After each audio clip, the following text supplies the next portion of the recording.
Live. Oh, hello. So this is milking a boar goat when you don't know, you don't normally milk a goat. So basically what I use is a really cheap plastic storage bag, and I put one small corner with a knot in it so that I can get my fingers in here. So I'm going to actually put my hands this way, hold it with my thumb, and I'm going to milk. Her teats are going to go in here, and I'm going to milk her with this. And I want to have at least 2 bags always ready. One bag in just handy where I can get to it. If you have a goat that doesn't have a clue about milking, get a piece of gum. Chew a piece of gum while you're doing it. They chew their cud, you chew your gum, everybody calms down.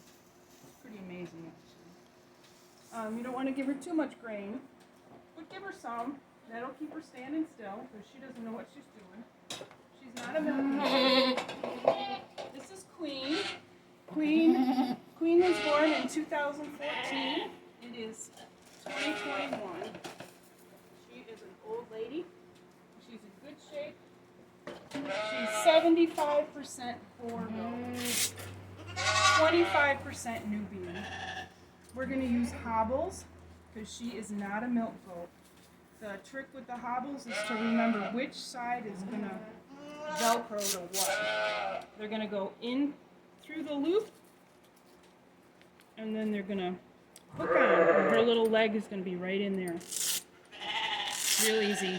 And you really only have to replace them every 10 years or so. So I'm going to hook these onto her, and she's not going to like it. And try not to touch her teats while you're doing it, because then she's going to get a clue as to what's going on. She's been milked before, but she does not think her life destiny is to be a milk goat. However, she does have her grandmother's Nubian teat. So one of the things you want to do, if you can come up this way and take a look at her udder, so you want to make sure that her udder is not hard. So, because you want to check their udders every day. The only reason that she's being milked is because I got rid of her babies yesterday. Oh, I forgot my towel. I usually sit on a towel. For this purpose, we will forego the towel. You okay, Queen? You ready? So one of the things, because I know she's just going to kick, I'm going to put my foot right through here and hold her down with that foot, which requires you to continuously prepare. And this is how it goes. Hold on, Queen. Once we get started, she'll chill out a little bit. But she's not a milk goat. She is not a milk goat. She is a meat goat, and she thinks that she's being molested on the subway. You're all right. I know. But this girl inherited her grandma's Nubian udder, so she's really got to be milked. Her babies weighed 70 pounds, and what was the other one? 55, I think. And they were just 3 months old, and it was time for them to go. But only because I'm afraid they're going to breed. So that little knot is helping me to keep it up in the air. When you get going, you can feel the different construction of the udder, and you just want to be gentle. You know, think about it. Would you like that? You know, fingernail in the udder or whatever. Just be gentle. And once she lets her milk down, which she does actually get a choice at that. Once she lets her milk down, it'll come. And she's 4-teated, so I'm actually milking 2 teats at once. So you can see the structure of her teats are pretty bad. She's got an extra one over here. Oh, and there's the poops. She's pooping on my foot. One of the other things I want to make sure everybody knows is that you do not drink the milk just fresh out of the goat, please. You might as well be licking the barn floor. I didn't clean her udders before I started. I tried not to touch her udder before I started. If she were used to being milked, and if we did this another week, I would start cleaning her udders before milking her. But I have no intention of milking her for more than a few days. I want her to dry off, but I don't want her to get mastitis. So I'm milking her just for health reasons. And I do make good cheese. So she's almost done. This side's almost done. This is significantly less milk than I got the first day. And I'm going to use the second bag because if she starts kicking when I decide to when I decide to set this milk aside or switch to the other teat, if she starts kicking, she will put a hole in this bag and it will be gone.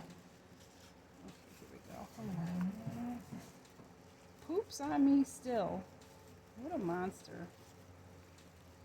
Okay. Alright, and I'm just going to tie a knot in the bag. Yeah, this is significantly less than I got from her last time. And I am milking her twice a day now. I'm just going to set this aside. I would put it in that box up there, but I can't quite reach it. And then I'll just do the other side. You're all right. Good girl. What a good girl. What a good girl. Yeah. Some hay on top of that poop. I got some stick to me. Hi. Yeah. A good girl. Yeah. When she first gets started, she likes to bite my back, but she never bites me hard because she knows I'm her friend. I've been her farmer, her keeper, since she was born. Her mother was born here. Her grandmother was adopted. And that's how you milk a boar goat. Oh yeah, she's nibbling my back now. What are you doing here? So when the babies are nursing, the mamas are licking their bums to get them to nurse more. So what she's doing is she's actually encouraging me, but at the same time, she doesn't really appreciate it. And if I could get her to relax more, I would be able to pet her. Another thing you can do if they're hopping a lot, you can use the one hand here on the udder and the other one on her back leg just to hold her down. But she's a good girl. I've milked all of my goats at least once, just not necessarily milk them out, like dry, just to check the quality of their milk or make sure their teats are working or whatever. Hi, girl. Yeah, you're a good girl. Gotcha. And I am not trying to milk her dry. Oh, so I am going to quit before she's completely empty. Okay, just like that. And this one's a little less. And you can see that one of the corners might be leaking because these cheap bags do that. Yes, I see you. And if you have a leaky corner, you can just pick it up like this. Just give it a little spin and put a little knot in the corner.